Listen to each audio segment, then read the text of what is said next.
it's Gypsy Face Sarah, coming at you for my 5-month surgeversairy video. I was banded, highest weight back in 2009 was 303 pounds. Date I was when I met my surgeon was 282. Weight I was the last time I saw you guys, I don't remember. Weight I was this morning was 245.6, which is, I think, well, it's where I've been for about 2 or 3 months now.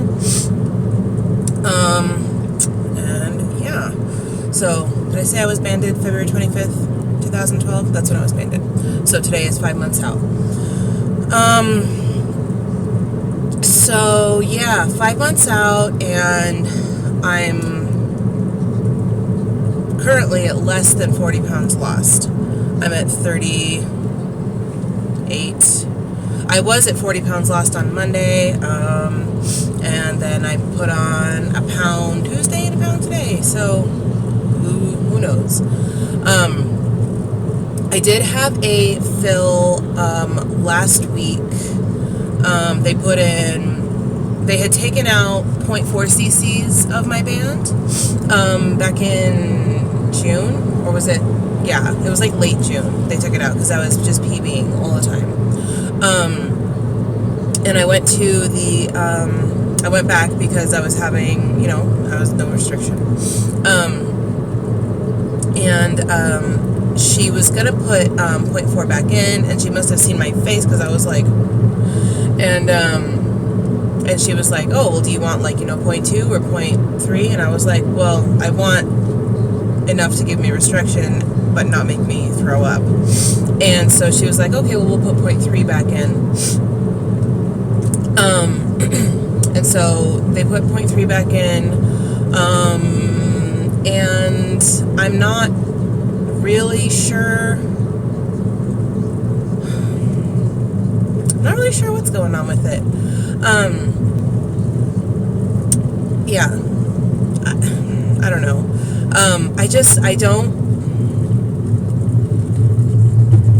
I'm honestly starting to wonder if maybe doing this was the right decision.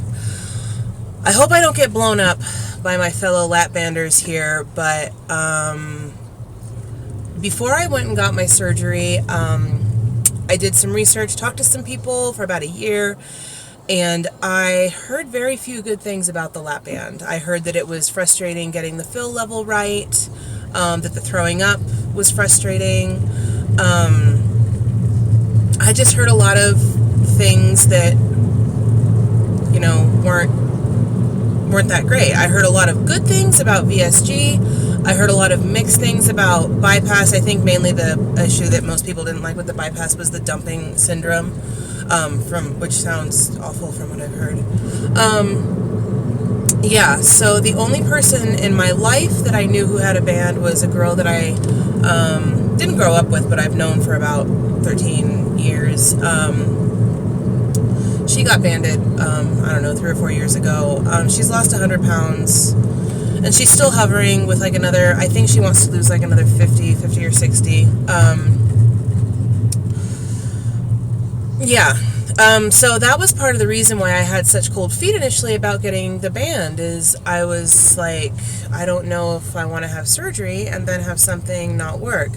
And so now I'm sitting here thinking, am I not working the band right? Is the band not right? What's going on? And I guess the nice thing is that it is reversible, and if I want to, I can take it out. And I don't necessarily want to take it out, and I don't want to go through the headache of revision surgery, and I don't even think that my insurance would cover it, and I don't have $17,000 to go do something else. Yeah, I don't know. This is something that's been on my mind for a little while. I wonder if I personally made the right decision,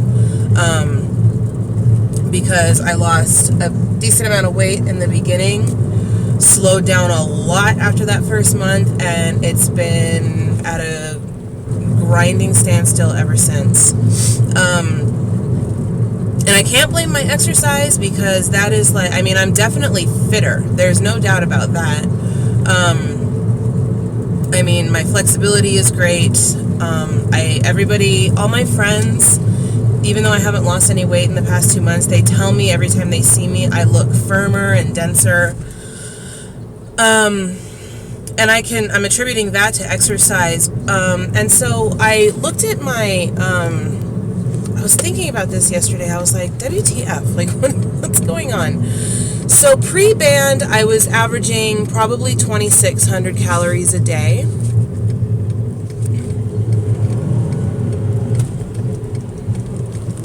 Hang on, guys.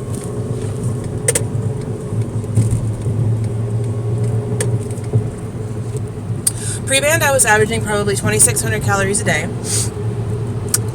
Right after I got the band, like initially when you're all tight and swollen. Dude, fucking cocksuckers. Pardon me. Why do people just like hang out in the right lane when you, like the merging lane? I don't understand. Anyways, probably shouldn't be. They're probably saying, why is that bitch looking at her fucking iPad when she's driving?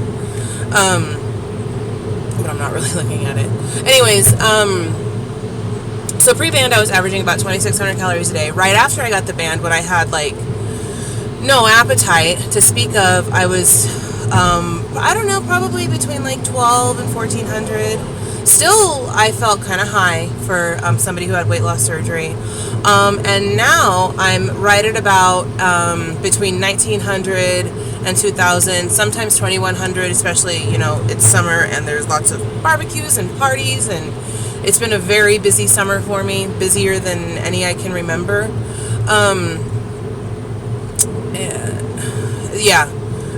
So, but I mean, I'm looking at that and I'm like, gosh, I'm eating, you know, still I'm eating, you know, anywhere from, I'm eating anywhere from 600 to 1,000 calories less than I was before, and I've incorporated new activity. I've incorporated spin and strength training and core training and stuff like that. So, yeah. Anyways, what was I gonna say? Oh, so yesterday I was like thinking to myself, I was like, okay, what's happening? What's different? What's going on? Why am I just at a standstill? So I went back to my food journal from, I don't know, 3 or 4 months ago, like in April and May, when I was like not losing a lot, but still losing. And I was looking at what I was eating, and I mean, calories were the same, proteins were the same. I've always drank a lot of water.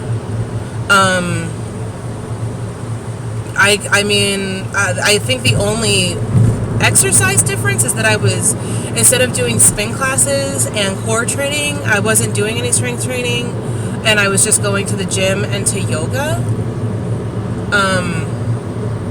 But I mean, even still, I mean, you can't tell me that it's better to go on an elliptical, or worse to go on an elliptical for an hour than it is to go to a spin class for an hour and do, you know, core training or strength training on top of it. Like, it's not bad. Like, that's good. That's a good thing. And so I'm looking at this and I'm just like, what the hell? I don't understand.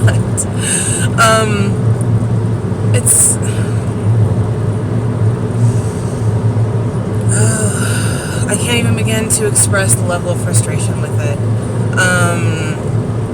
And I think it's crept into my psyche and my subconscious so much. It's like, I actually got pulled into a meeting by my boss, who's fantastic, who I adore, who is my friend, who is probably the best manager I've ever had. But, you know, I've always been pretty jokey. You know, I'm just a funny gal. And, and now granted, I mean, it's been a shit show at my job for the past 6 weeks. We've had a lot of changes in place, and I've just been stressed to the max. But even still, I mean, it's a deadline-based job. I've always worked fairly well under pressure. I don't know. It's kind of here nor there. I've been feeling acutely overwhelmed at the office. And then I feel like when I go home, the work doesn't end because I've got this strict workout schedule. I've had to put school on the back burner until September. I couldn't. I was making like zero effort, and that's not good. I can't do that. So come September, I'm gonna go back to school like everybody else. But anyways, he brought me into his office, and I had made a couple mistakes, and I do beat myself up over the mistakes, just like I beat myself up if I, want to stay home and watch, a couple episodes of Game of Thrones versus going and working out for the 5th time that week. He brought me in his office, or in in a conference room, and he just sat down and he was like, "What's wrong?" And I was like, "What do you mean what's wrong?" And he was like, "You're not yourself. You seem depressed. You seem despondent." I wasn't in trouble, but he was essentially "What the fuck, Sarah? What's going on with you? You don't send me joking pictures anymore. You don't come and bullshit. You just walk around moping all the time." And it was actually nice because I work in a very male-dominated industry. It's trucking. And the past couple jobs I've had in trucking, before this company, I had male bosses. And they were not into asking you if everything was okay. They were into saying, fucking get it together. Don't be getting your period.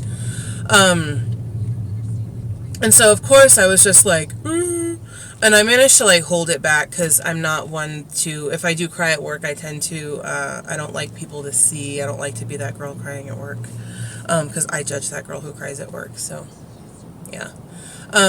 So I told him, I was I've had some family stuff that's been going on. The stuff from a couple months ago, that's been going on.